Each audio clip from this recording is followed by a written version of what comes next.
Are you recording now? Yep, I'm gonna start recording now. Okay, sorry, I didn't record all this. I meant to. But there you go. We just did a review of vector A. Negative 26.5. Okay, so now we're looking at finding the direction of B, and we're getting negative 26 point, what did you get, 5.7? 5.65. Okay, I'm gonna go with 5.7. Okay, now this angle doesn't make any sense. What I want you to think about is, what if I drew my XY axes right there? Do you agree that 26 degrees is going to be right there touching the x-axis? So therefore, to actually find this, we're going to take 120 and subtract the 26.57. And we're going to get...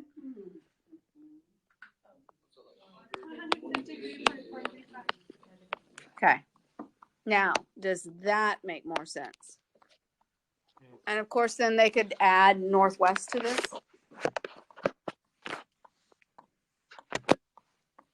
Okay, we okay with those ideas? You have a couple more that you can play with there if you wanted to. I'm gonna, on this page, there's a lot of stuff on here. And what I really want to focus on is take a look at this A right here. So if I came over here and I drew the A, I've got this kind of thing going on. And in this case, it looks like A is going to be my magnitude. The point they put at the end, they called it A1 and A2. If I continue from there and I make my movements for a B magnitude, so notice I went tail, head, kind of like our pigeon yesterday that the president sent to the White House. he sent to the White House and then he sent it to the Capitol. This is what that's doing. Well, then if you go all the way back to the beginning, this would be A plus B. And that's what that drawing looks like. So since we started at the origin, we actually have a point at A plus B1 and A2 plus B2, right? Okay. Now that's because we started at the origin. The point wouldn't work if it had a different, if it wasn't in standard position at the beginning. Okay. That being said, though, when you do the vector, it is going to be horizontal. Add the horizontals, add the verticals. Okay. So then take a look at these over here. You notice how we have our V vector here. It's going in a positive direction, correct? And then we have our U vector over here, which is also going in a positive direction. Okay, so unlike the last one where it went tail, head, these are both starting at the same tail. But do you notice how I could take this vector right here and slide it right to here? And then we would have our tail, head. So that's why this centerpiece right here that creates this parallelogram ends up being U plus V.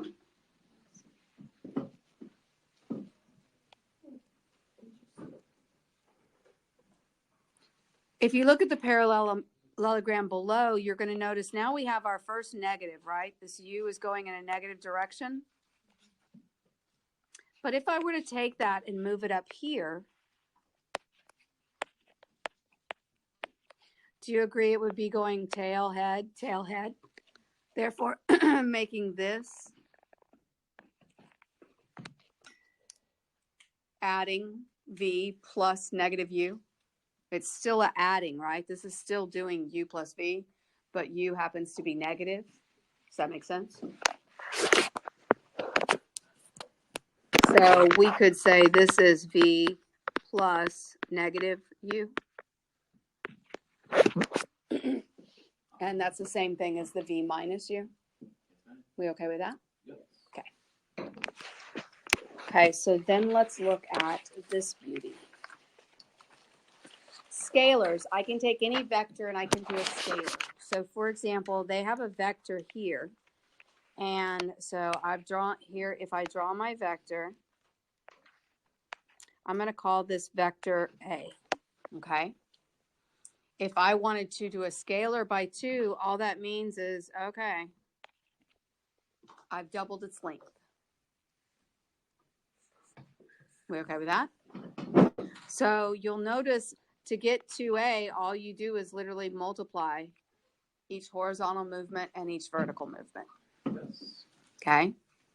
We're already familiar with our magnitude, which is also called the norm. So let's look at our first situation. If you got vector u and it's got a horizontal movement of 2 and a vertical movement of 6, and you have vector v with a horizontal movement of -3 and a vertical movement of 2, can you find u plus v? Just add them. Do it.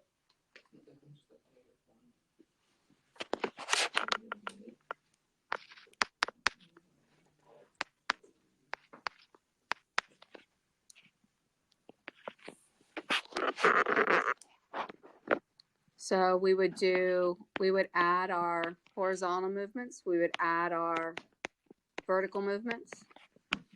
So -1, 8, which I heard many of you say. Can you do B? Now, when you do B, make sure it matters. For example, 5 minus 3 is not the same thing as 3 minus 5. So make sure it's U minus B.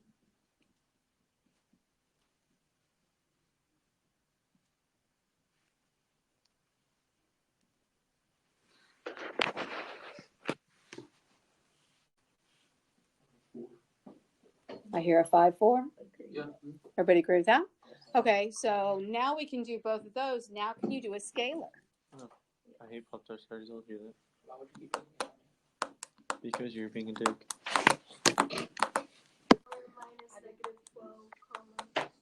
Okay, so when you, I got a 16.4, so I'm just going to go through and can we show our work? So if I have to do 2u minus 4v, then that means I'm going to do 2 times u. So 2 times 2 comma 6.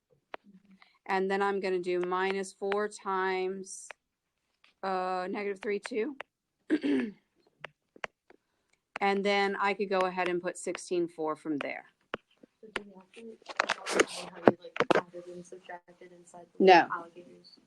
Now, for A, I just showed you how to do it, what I'm doing in case anybody was struggling. But no, you can go straight from u plus v to -1 plus 8. I know you can do that in your head. That doesn't worry me. Okay? We all right with that?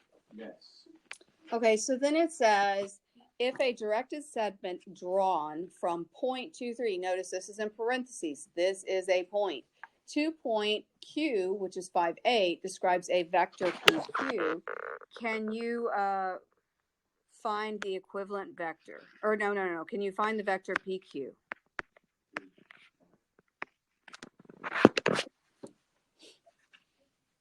Do we agree? So to find a vector given 2 points, we take the terminal side minus the initial side. Everybody okay with that? We take the terminal side minus the initial side, Yes. right? Because if I were to graph this, I have a point at 2, 3, and it's going to 5, 8. So if I wanted to find this movement and this front movement, I'd take this minus that. And we get what? 3, 5? We okay with that? Can you find the norm, also known as the magnitude of this vector? Everybody agreed? Let's make sure we know how to write it. PQ, we put those little wonderful things around it, right? A double absolute value. That's why they actually put a double, so it doesn't look like an absolute value. Can you do 3 and find the norm, also known as the magnitude for vector V? Which is 5. No, you can. It won't hurt, but no. How are you supposed to find the norm if you're only given 1 point? 1, 3. Are you talking about 4?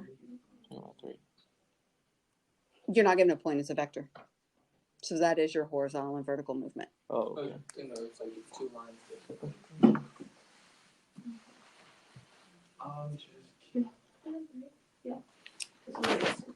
So we got 5 for number 3? No? 16 plus 9, so square root of 25?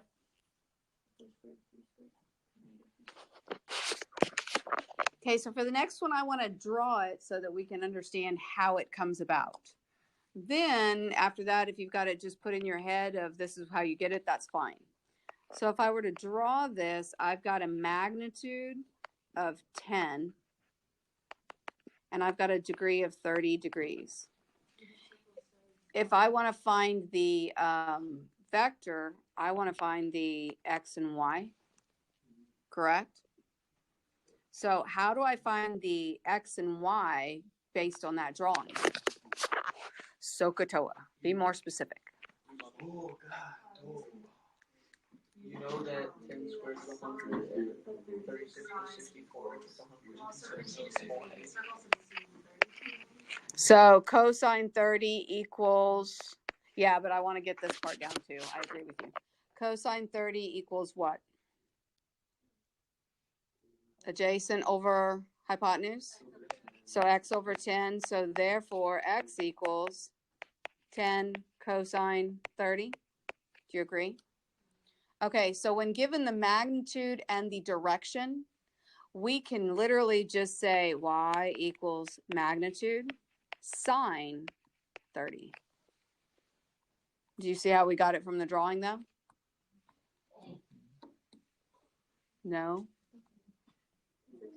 Cosine of 30. So it's adjacent over hypotenuse. Do I have to solve what? Yes, we're going to actually get the numbers. So cosine of 30 is going to be square root of 3 over 2. So that would be 5 square root of 3. Do you agree? Sine square root of 30 is 1/2. So that's going to be 5. We okay with that? Can you go over the, what's that thing called? The alligator part. Explain what you mean. This part. How I got it? Yeah. Oh, this is 10 times cosine of 30. So that would be 10 times square root of 3 over 2. And then 5 square root of 3. And then this one is 10 times 1/2.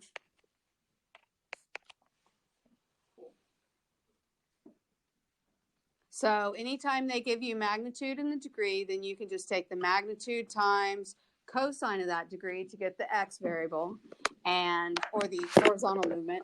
And then you can take the magnitude times sine of that degree and you'll be able to get the y. And once again, if you forget, all you got to do is make that drawing to connect it again, okay? Okay, so then the next one, now they're giving us two. We have magnitude and we have direction.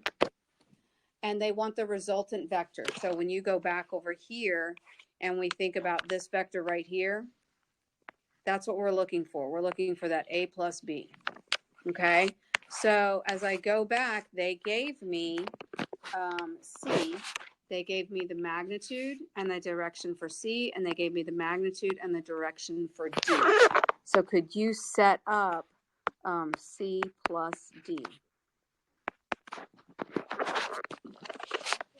To set up C plus D, I'm going to do, I want to know X and I want to know Y. So how do I get the vector component for the horizontal for C?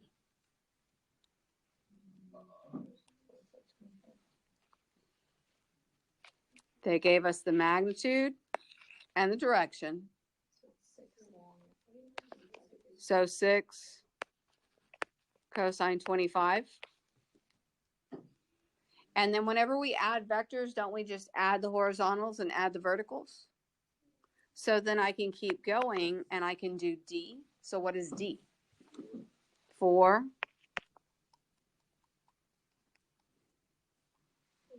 cosine 110. For X it is. X will be cosine. And that's just, think about the drawing that I did. When I go to find Y, I'll be dealing with sine over hypotenuse. So then for this one, it's going to be 6 and now sine 26, 25, 25 plus 4 sine 110. So, so go ahead, plot those in your calculator and let's see what we get. It's pretty ugly.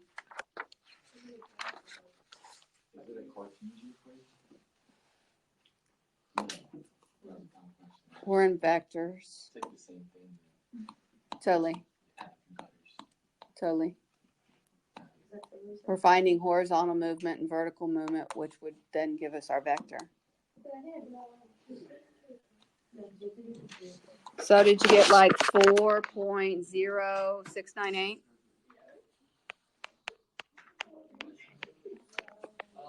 how did you graph? No, you just type it in the calculator. Oh, 6 Sorry, cosine. you said plot it in that. Yeah, that's what I was like, how do I was like, you I'm so said bad at yeah, you said plot it, so I was like, you put on like 6.294. We got a second on that one? Okie doke. So now they asked us to find the magnitude. So that's going to be our horizontal and vertical shift. So we would do this is going to be our resultant vector. And so the magnitude would be that 4.0698 squared plus 6.294 squared. Are you focusing? Yes. It's 2. That's because the reason it's R is because we added them and got R.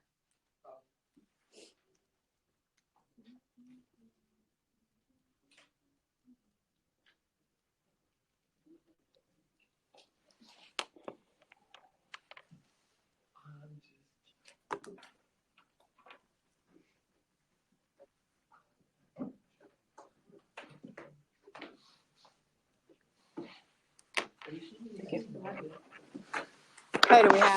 do we have a magnitude for R? Also known as the norm. 7.495. Is that good? So if I were to draw this, we have this type of thing going on. This is the 4.0698. This is the 6.294, and now we're saying this is 7.495. So just so you can see this from another direction, we now want to know what theta is. And depending upon what information they could give you, you don't always have to use tan. In this case, I'm going to use cosine. So I'm going to do theta equals, and I'm going to do arc cosine, which means I'm going to take my 4.0698 and I'm going to put it over my magnitude.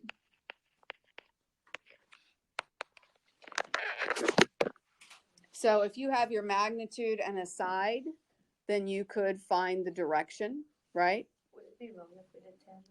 No. You should get the same answer. Now, keep in mind, we are rounding numbers. Make sure you go about 4 digits out if you're going to reuse those numbers. So what do we get for this?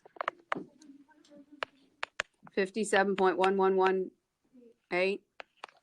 Is it 111 or 11? 3 ones.